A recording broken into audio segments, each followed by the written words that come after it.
আনাস ইবনে মালিক রাদিয়াল্লাহু তাআলা আনহু হতে বর্ণিত, তিনি বলেন রাসূল সাল্লাল্লাহু আলাইহি ওয়াসাল্লাম বলেছেন, আযান ও ইকামতের মাঝের সময় দোয়া ও প্রত্যাখ্যান করা হয় না, অর্থাৎ দোয়া কবুল করা হয়। সাহাবীগণ বললেন, হে আল্লাহর রাসূল সাল্লাল্লাহু আলাইহি ওয়াসাল্লাম, ওই সময় আমরা কি বলবো? তিনি বললেন, তোমরা আল্লাহর নিকট ইহকাল এবং পরকালের নিরাপত্তা প্রার্থনা করো। হাদিসটি তিরমিজিতে 3594 নম্বরে রয়েছে। আনাস রাদিয়াল্লাহু তাআলা আনহু হতে বর্ণিত আছে, রাসূল সাল্লাল্লাহু আলাইহি ওয়াসাল্লাম বলেছেন, আযান ও ইকামতের মধ্যবর্তী সময় দোয়া ফিরিয়ে দেওয়া হয় না। হাদিসটি তিরমিজিতে 3595 নম্বরে রয়েছে। আবু হুরায়রা রাদিয়াল্লাহু তাআলা আনহু হতে বর্ণিত আছে, তিনি বলেন রাসূল সাল্লাল্লাহু আলাইহি ওয়াসাল্লাম বলেছেন, সুবহানাল্লাহ, আলহামদুলিল্লাহ, লা ইলাহা ইল্লাল্লাহু, আল্লাহু আকবার, আল্লাহ ব্যতীত পবিত্র এবং সকল প্রশংসা আল্লাহ তাআলার জন্য, আল্লাহ ছাড়া কোনো মাবুদ নেই। আল্লাহ সর্বশ্রেষ্ঠ। বলা আমার ও কাছে সকল জিনিসের উপর ও সূর্য উদিত হওয়া তা হইতে বেশি পছন্দনীয়। হাদিসটি তিরমিজিতে 3597 নম্বর রয়েছে। সহিহ মুসলিমে 8ম খণ্ডে 70 নম্বর রয়েছে।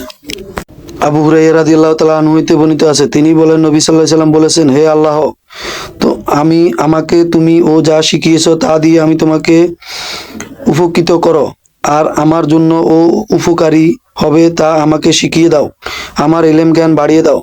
সর্ব অবস্থা আল্লাহ তাআলার প্রশংসা এবং আমি জাহান্নামীদের অবস্থা থেকে ও হিফাজতের জন্য আল্লাহর নিকট আশ্রয় প্রার্থনা করি। হাদিসটি তিরমিজিতে 3599 নম্বরে রয়েছে। জিয়াদ ইবনে ইলাকাহ রহমতুল্লাহ আলাইহি হইতে তার চাচা সনদে বর্ণিত আছে যে, তিনি বলেন নবী সাল্লাল্লাহু আলাইহি ওয়াসাল্লাম বলেছেন, হে আল্লাহ, আমি তোমার নিকট গহিত চরিত্র এবং গহিত কাজ ও কুপাবৃত্তি হইতে আশ্রয় প্রার্থনা করি। হাদিসটি তিরমিজিতে 3591 এবং মিশকাতে 2471 নম্বর রয়েছে।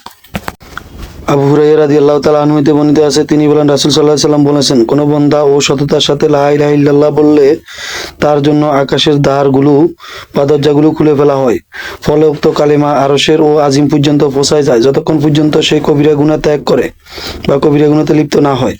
হাদিসটি তিরমিজিতে 3590 নম্বরে রয়েছে। মোহাম্মদ ইবনে সালিম রহমতুল্লাহ আলাইহি বলেন, সাবিত আল বুনানি রহমতুল্লাহ আমাকে বলেছেন, হে মুহাম্মদ সাল্লাল্লাহু আলাইহি সাল্লাম, তোমার কোনো অংশে ব্যথা হলে তুমি ব্যথার জায়গায় তোমার হাত রেখে বলো, আল্লাহ তাআলার নামে, আমি আল্লাহ তাআলার ও অসীম সম্মান তার ও বিরাট ক্ষমতার নিকট আমার এই ব্যথা অনুভূতি এবং অনিষ্ট থেকে আশ্রয় প্রার্থনা করি। তারপর তোমার হাত তুমি তুলে নাও, পরে পুনরায় এই নিয়মে বেজোর সংখ্যায় উক্ত দোয়া পাঠ করো। কেননা আমাকে আনাস ইবনে মালিক রাদিয়াল্লাহু তাআলা আনহু বলেছেন যে, তাকে রাসূল সাল্লাল্লাহু আলাইহি ওয়াসাল্লাম এই দোয়া শিখিয়ে দিয়েছেন বা বলে দিয়েছেন।